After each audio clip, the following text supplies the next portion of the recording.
श्री स्वामी समर्थ आहे. श्री गुरुदेव दत्त. मी वैष्णवी. माझ्या चॅनल मध्ये आज खरंच तुमचे मनापासून स्वागत आहे. तुमचा आजचा दिवस खरंच शुभ जाओ ही मी स्वामीचरणी प्रार्थना करते आणि व्हिडिओला सुरुवात करते. आजच्या व्हिडिओमध्ये आपण पाहणार आहेत की भगवान विष्णूंनी नरसिंह अवतार का धारण केला आहे, त्याचं रहस्य काय आहे या व्हिडिओमध्ये असणार आहे. व्हिडिओ शेवटपर्यंत पहा. आवडला तर लाईक, शेअर, सबस्क्राईब नक्की करा. चला तर मग व्हिडिओला सुरुवात करूया. भगवान नरसिंह हा अवतार भगवान विष्णूंचा अवतार आहे असं मानलं जातं. त्याचबरोबर नरसिंह जयंती ही 21 मे 2024 म्हणजे उद्या असणार आहे. तर उद्या तुम्हाला नरसिंह म्हणजे भगवान नरसिंहाची जेवढी सेवा तुम्हाला करणं आहे तेवढी सेवा तुम्हाला उद्या करायची आहे. त्यांचा षडाक्षरी मंत्र तुम्ही जर म्हणलात तर शत्रूचा नाश होणार आहे. त्याचबरोबर तुम्ही शत्रूवर विजय मिळवू शकणार आहे. जसं भगवान विष्णूंनी मोहिनी रूप धारण केलं होतं तसंच भगवान विष्णूंनी नरसिंह रूप सुद्धा धारण केलं गेलं आहे. तर मोहिनी रूप का धारण केलं आहे त्याची थोडक्यात कथा सांगते म्हणजे तुम्हाला समजेल मोहिनी रूप का धारण केलं गेलं होतं. असं म्हणलं जातं की समुद्र मंथनाच्या वेळी समुद्रातून एक मंगल कळश बाहेर आला. तो मंगल कळश घेण्यासाठी राक्षस आणि देवामध्ये युद्ध सुरू झालं. त्यावेळी देव भगवान विष्णूकडे गेले, प्रार्थना केली भगवान विष्णूची. त्यांना सांगितलं म्हणजे झालेली घटना भगवान विष्णूंना सांगितली. त्यावेळेस भगवान विष्णूंनी त्या राक्षसांचं लक्ष आपल्याकडे वेधावं यासाठी मोहिनी रूप धारण केलं होतं. त्याच वेळेस ते मंगल कळश देवांचा झाला आणि त्याच ठिकाणी राक्षसांचा पराभव झाला. यावरून एक कथा जी ज्यावेळेस भगवान विष्णूची गरज होती त्यावेळेस भगवान विष्णूने रूप वेगवेगळे घेतलेले आहेत. तसंच ज्यावेळेस भक्त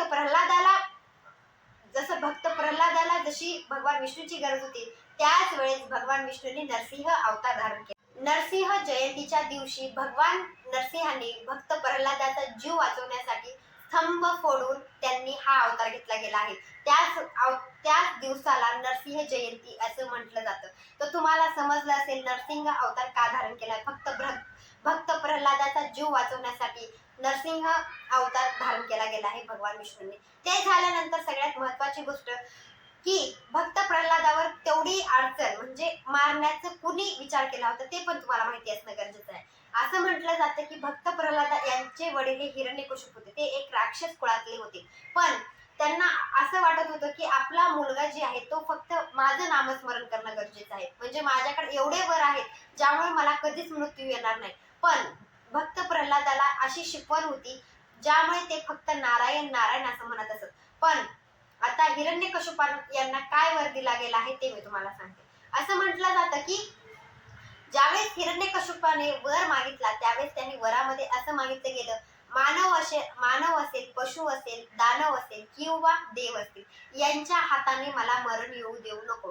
त्याचबरोबर त्यांनी आणखी एक वर मागितला होता तो म्हणजे रात्र असेल, दिवस असेल किंवा 12 मास या कालावधीमध्ये सुद्धा मला मरण येऊ देऊ नको असा वर त्यांनी मागितला गेला होता. त्या वरामुळेच भगवान विष्णूंनी हे नरसिंह अवतार धारण केला आहे. नरसिंह अवतार धारण केला त्याच्यामध्ये आपल्या सगळ्यांना माहिती की अर्धा पशुचा म्हणजे त्यांचं जे शरीर आहे नरसिंहाचं ते अर्ध पशुचं आहे, अर्ध मानवाचं आहे. त्याच्यामुळेच म्हणजे त्या वरानुसार त्यांनी ते रूप धारण केलं होतं. तर हे झाल्यानंतर त्यांचा म्हणजे हिरण्यकशिपूचा वध कसा झाला ते पण मी तुम्हाला सांगते. आकाश आणि जमीन यांच्या मध्ये हा उंबरा असतो. आपल्या सगळ्यांना ज्यावेळेस कथा माहिती होईल त्यावेळेसच तुम्हाला सगळं समजणार आहे. पण एक तुम्हाला थोडक्यात सगळं आधी सांगणार आहे ते म्हणजे असं म्हटलं जातं त्यांचा वध कसा झाला ते सांगत आहे. लक्षपूर्वक ऐका. असं म्हटलं जातं की जमीन आणि आकाश याच्या मध्ये हा उंबरा असतो. तर उंबऱ्यावर बसून नरसिंह यांनी हिरण्यकशिपाच्या पोटामध्ये स्वतःचे जे तीक्ष्ण असे नख होते ते खुपसून त्याचा वध केला गेला आहे. त्याच वेळेस म्हणजे उंबऱ्यावर बसूनच त्यांनी सायंकाळच्या वेळी त्यांचा वध केला गेला. तर यावरून तुम्हाला समजलं असेल हिरण्यकशिपूचा वध कसा झाला आहे. त्याचबरोबर हिरण्यकशिपूला काय वर होता आणि भक्त प्रल्हादाचा जीव वाचवण्यासाठी भगवान विष्णूने रूप धारण केले गेले आहे. म्हणजे ही तर आता आपण सविस्तर कथा जाणून घेणार आहेत. त्याच्या आधी माझ्या चॅनलला सबस्क्राईब जर केला नसेल तर माझ्या चॅनलला नक्की सबस्क्राईब करा. चला आता कथेला सुरुवात करूया. आपल्या सगळ्यांना भक्त प्रल्हाद माहिती आहे. तर भक्त प्रल्हाद हे एक राक्षस कुळातले असून सुद्धा त्यांच्या ओठामध्ये त्यांच्या मुखामध्ये फक्त नारायण हा शब्द असत. त्यांना फक्त देवाची कीर्ती करायला आवडत असे.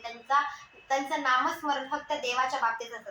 पण हे गोष्टी फक्त हिरण्यकशिपू यांना आवडत नसे. त्यांना वाटत असे की माझ्या एवढा महान कोणीच नाही, म्हणजे माझ्या एवढं कोणीच नाही, मला असे वर भेटलेले आहेत ज्यामुळे मला कधीच मरण येणार नाही. तरी सुद्धा माझा मुलगा असून सुद्धा तो, म्हणजे भक्त प्रल्हाद माझा मुलगा असून सुद्धा तो नारायण नारायण हा शब्द उच्चारत असतो, या शब्दाचं नामस्मरण करत असतो. यामुळे हिरण्यकशिपाला खूप भक्त प्रल्हादाचा राग यायचा.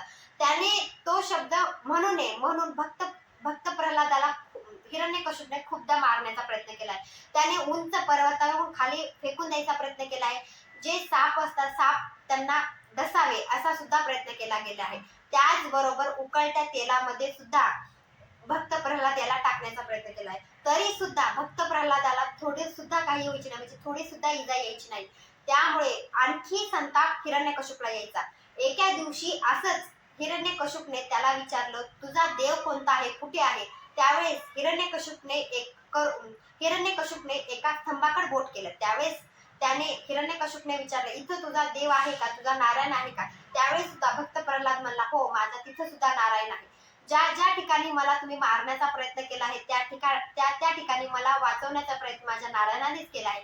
असं भक्त प्रल्हादाचं ऐकल्यानंतर हिरण्यकशिपूने ज्या ठिकाणी बोट केला आहे त्या ठिकाणी सुद्धा माझा देव आहे असं म्हटलं. आणखीच संताप हिरण्यकशिपूला आला. त्यावेळेस त्या